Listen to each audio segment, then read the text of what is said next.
अनीता जी और बसंती की कंट्रोवर्सी थम ही नहीं रही है। एक के बाद एक तरफ से वीडियो आती है तो उसके पक्ष में दूसरी वीडियो आ जाती है, तो फिर पहले पक्ष वाले की वीडियो आ जाती है और एक के बाद एक एफआईआर हो रही है, सबूत दिए जा रहे हैं, इल्ज़ाम लगाए जा रहे हैं।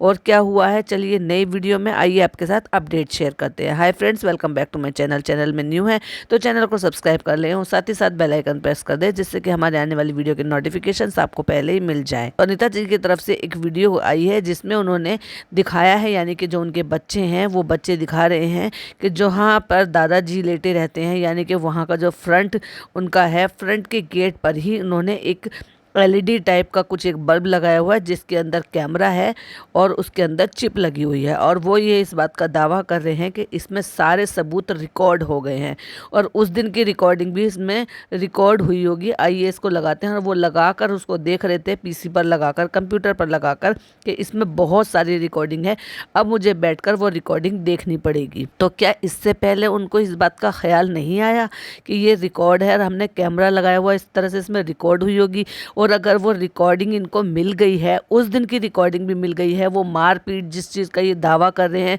कि उन्होंने आके इन पे हमला किया खींच तान करके, देखिए अगर दादाजी के कमरे में अगर होता तो वो रिकॉर्ड भी नहीं हो पाता, क्योंकि कैमरा तो बाहर की तरफ लगा हुआ है। लेकिन अगर ये इस बात का दावा कर रहे हैं कि ये खींच कर कुएं तक लेकर चले गए और वहाँ पर लाला जी 2 घंटे तक बेहोश पड़े रहे, तो भाई वो वीडियो क्लिपिंग क्यों नहीं इनकी बाहर निकली? मुझे तो एक पैसे का भी यकीन नहीं हो रहा, बिल्कुल भी। मैं ये नहीं कह रही कि बसंती जी बिल्कुल 100% अपनी जगह सही है या अनीता जी टोटल गलत हैं, बट जो चीज़ें देखने को सुनने को मिल रही हैं उसके बिहाफ पर मैं बोल रही हूँ।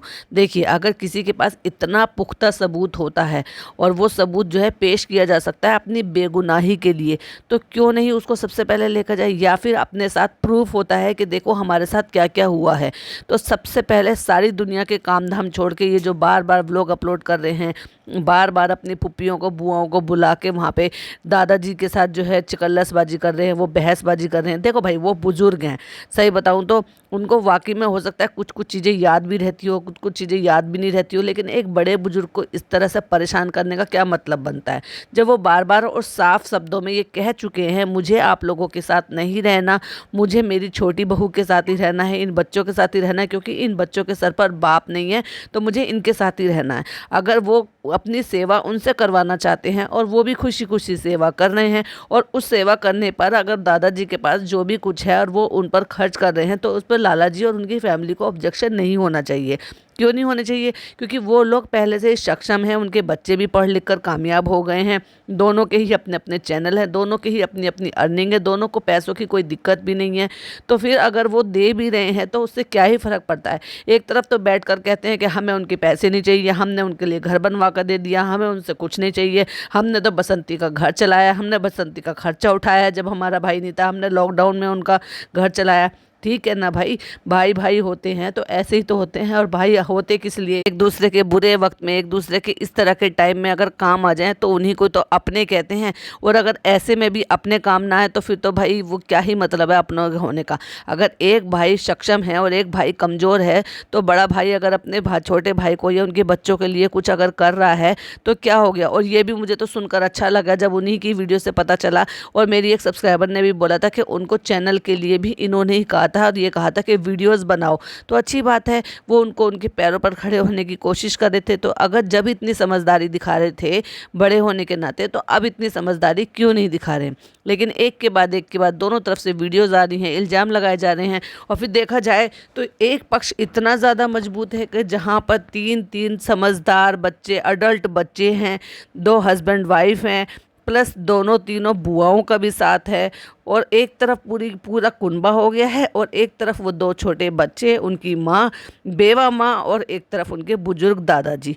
तो भाई अगर एक बात बताओ, दादाजी का मन नहीं है और दादाजी का दिल उन बच्चों में ही पड़ा है, कुछ तो होगा। मैंने पहले भी, इससे पहले भी कहा है कि जब किसी बड़े बुजुर्ग के लिए या किसी फरी बच्चे के लिए कोई प्यार से कुछ करता है ना, तो वो अपनी तरफ उसकी तरफ आकर्षित होता ही है। क्यों ना फिर उसका मन वहाँ लगेगा, अगर उनको वो वहाँ से पूरी प्रॉपर केयर मिल रही है, सेवा मिल रही है, लाड प्यार मिल रहा है। हो सकता है वो आपकी तरफ से इतना कंफर्टेबल नहीं होते हो, इसलिए वो आपके साथ नहीं आना चाहते, क्योंकि आप लोग कहते हो कि हमारे साथ रहे, हम कहते थे माता जी भी हमारे साथ रहे, आप भी हमारे साथ रहे, लेकिन दादाजी मना कर देते हैं। और भाई किस तरह से ये लोग बिहेव कर रहे हैं, दादाजी के साथ भी ऊंची आवाज़ में बात कर करके पूछ पूछ के उनसे, मतलब एक एक चीज़ के लिए दादाजी को पूछने जाते हैं। बेचारे बुजुर्ग आदमी है, ना उनको आराम करने देते हैं, ना लेटने बैठने देते हैं, ना टाइम से खाने पीने देते हैं, बस सब के सब। अच्छा, जब इनका मन होता है तो सारे के सारे वहाँ पर इकट्ठा होकर बैठ जाते हैं उस कमरे में। बुआ जी को भी बुला लेते हैं, तीनों बच्चे भी आ जाते हैं, लाला जी भी आ जाते हैं, अनीता जी भी आ जाती हैं। तो भाई वो भी तो उसी घर में रहती हैं, और जब बातें ज़्यादा हो जाती हैं तो फिर तितर बितर होकर भाग जाते हैं। और जब इनकी तरफ को लगता है ना कि इनका पलड़ा हल्का हो रहा है, तो तुरंत फ़ोन करके पुलिस वालों को भी बुला लिया गया होता है। अब आप एक बात बताओ, आप बात बात पे पुलिस वालों को बुलाओगे, बिना वजह की भी वहाँ पे कोई बात न हो जाए, तो फिर आदमी क्या करेगा? सामने वाला आदमी तो बचेगा ही ना। अब अगर आपके पास पूरे सबूत हैं इस चीज़ के लिए, तो जाइए और वो प्रूफ जो है वो देकर आइए वहाँ पर चौकी थाने में, और जाकर पुख्ता केस बनवाइए। आपका तो केस और भी ज़्यादा मजबूत बन जाएगा जब उनको प्रूफ मिल जाएंगे। अब बात आ जाती है कि कुछ इल्ज़ाम यहाँ से लग रहे हैं, कुछ इल्ज़ाम वहाँ से लग रहे हैं। हर बार बार बार अनीता जी का तो एक ही राग है, बस कहती हैं यहाँ से मार पिटाई हुई, यहाँ से हमें खींच के लेकर गए, हमें यहाँ से। इतने तो कमज़ोर नहीं है लाला जी और अनीता जी जितने वो बनकर दिखा रहे हैं। अब तो लोग भी उनको कमेंट कर रहे हैं कि ओवर एक्टिंग कर रहे हैं, बहुत ज़्यादा कर रहे हैं, और बच्चों में तमीज़ नाम की तो चीज़ ही नहीं है भाई। हमने देखे हैं बसंती के बच्चे भी, पर हमने बसंती के बच्चों की आवाज़ नहीं सुनी है कभी भी इनके सामने। और इतने बड़े बड़े बच्चे हो गए हैं, चाची को किस तरह से बदतमीजी लैंग्वेज में बात करते हैं, किस तरह से बिहेव कर रहे हैं। अरे माँ बाप की लड़ाई है ना, उनसे ही तो छोटे हैं वो, आपसे छोटी थोड़ी ना है। आपके लिए तो जैसे आपकी माँ है वैसे ही चाची है। अरे चलो ठीक है, माँ जितनी इज्जत ना दे सको, पर इज्जत से बात तो कर सकते हो ना, जिससे ये दिखाई दे कि हाँ लाला जी ने और अनीता जी ने बहुत अच्छी परवरिश दी है अपने बच्चों को। बार बार बार बार बुआ जी को बुला लिया जाता है, उनको जो है दादाजी के पीछे पड़ा देते हैं। और बुआओं का अपना लालच है, अपना लालच क्या है, उनका अपना काम है कि हमने जो है अपने भाई को पैसे दिए थे, भाई हमारा मर गया है, तो अब हम अपने बाबूजी से लेंगे। बाबूजी से वो बार बार कहती है कि उनकी ज़मीन बेको, उनका खेत बेको, उनका हिस्सा बेको और हमें पैसे दे दो। कभी दिए होंगे, जब भाई जिंदा होगा वो पैसे दिए होंगे उन्होंने। अब वो क्या कह रहे हैं, वो तो जिंदा है नहीं, अपना जैसे तैसे करके गुजारा बसर कर रहे हैं। अब हमें नहीं पता कि भाई वो क्या पैसा है, कितना पैसा है। अब ये अपनी तरफ से कह रहे हैं, वो अपनी तरफ से बता रहे हैं, वो बाबूजी से मांग रहे हैं, बाबूजी उस चीज़ के लिए डिनाई कर रहे हैं कि अब जब वो नहीं रहा तो भाई तुम्हारा पैसा हम कहाँ से देंगे। ये सारी चीज़ों के लिए अपने बुजुर्ग पिताजी को इस तरह से परेशान करना क्या अच्छी बात है क्या? बार बार दादाजी से पूछा जाता, घसीटा था वहाँ लेकर गए थे। अब बाबूजी बार बार ये कह रहे थे हमने नहीं देखा था कुछ भी, हमने कुएं तक ले जाते हुए नहीं देखा था। कभी हाथापाई अगर उनके साथ सामने हुई होगी तो उन्होंने उस चीज़ के लिए भी कभी कभी हाँ भर दिया है कि हाँ ठीक है हमने हाथापाई होते हुए देखा था। लेकिन जब उन्होंने घसीटते हुए कुएं तक ले जाते हुए देखा ही नहीं है, तो भाई कैसे दादाजी हामी भर लें? तो कहते दादाजी झूठ बोले, दादाजी शामिल हैं, दादाजी तो इनके साथ मिले हुए हैं। दादाजी को घेर कर बैठी हुई हैं उनकी दोनों बेटियां, यानी कि दोनों बुआएं जी, लाला जी, अनीता जी, तीनों बच्चे वही हैं। एक एक करके दादाजी से सवाल पूछे जा रहे हैं, बताओ ऐसा हुआ था, बताओ वैसा हुआ था, बताओ ऐसे हुआ था। भाई साहब, अगर आप सही हो, अगर आपके पास प्रूफ है, तो आपको दादाजी से कहलवाने की ज़रूरत क्या है? और दादाजी अगर हाँ कह दें या ना भी कह दें तो उससे क्या फ़र्क पड़ जाता है? आप तो पहले ही डिक्लेयर कर चुके हो कि दादाजी तो उन्हीं का साथ दे रहे हैं। तो फिर आप दादाजी वहाँ कोर्ट में जाकर क्या कह कर आए हैं, थाने में जाकर क्या कह कर आए हैं, और वहाँ पे उन्होंने अपना बयान जो भी दिया वो भी तुम्हें मंजूर नहीं है। तो फिर अब यहाँ पे घर पर आकर दादाजी को इस तरह से टॉर्चर करना, बार बार पूछना, उनके पास साथ पूरी पंचायत लगाकर बैठ जाने में, उसमें क्या हो जाएगा? आपके पास जो सबूत हैं, जो आप कह रहे हो कि आपके पास चिप है, उस चिप में रिकॉर्डिंग हुई है और न जाने कब कब की रिकॉर्डिंग है, उसको निकालिए ना पुख्ता सबूत के साथ, उसको अपलोड कीजिए, दिखाइए, जाकर पुलिस वालों को दिखाइए सबूत के साथ कि कहाँ से वो कहाँ तक वो आपको खींच के लेकर गए हैं।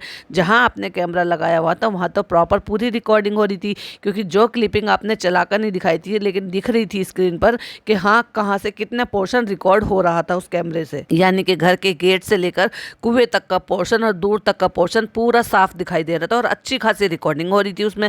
तो फिर तो आपको सबूत मिल ही जाएगा, सांच को आँच क्या। तो इस तरह से दादाजी को हरेस ना करके सबूत पेश कीजिए और सबूत दुनिया को भी दिखाइए, खुद भी देखिए, पुलिस वालों को भी दिखाइए और दुनिया को भी दिखाइए। तो दुनिया को यकीन हो जाएगा। बार बार बीमार दादाजी से पूछना, उनको हैरेस करना, उससे ज़्यादा अच्छा है कि जो भी प्रूफ आपको मिले हैं, जो रिकॉर्डिंग आपको मिली है, जो पुख्ता सबूत आपको मिले हैं, क्योंकि आप तो रिकॉर्ड कर नहीं पाए थे लेकिन आपके लगाए हुए कैमरे में रिकॉर्ड हो गए हैं।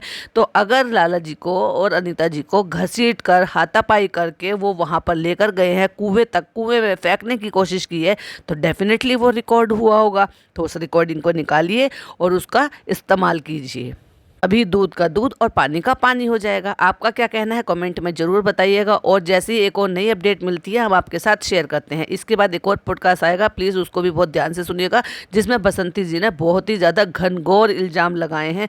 क्या वो इल्ज़ाम सही है या वो भी कुछ बात है, वो भी हम आपके साथ डिस्कस करेंगे नेक्स्ट पॉडकास्ट में। चलिए मिलती हूँ नेक्स्ट वीडियो में। टिल देन बाय बाय, अल्लाह हाफिज़, टेक केयर।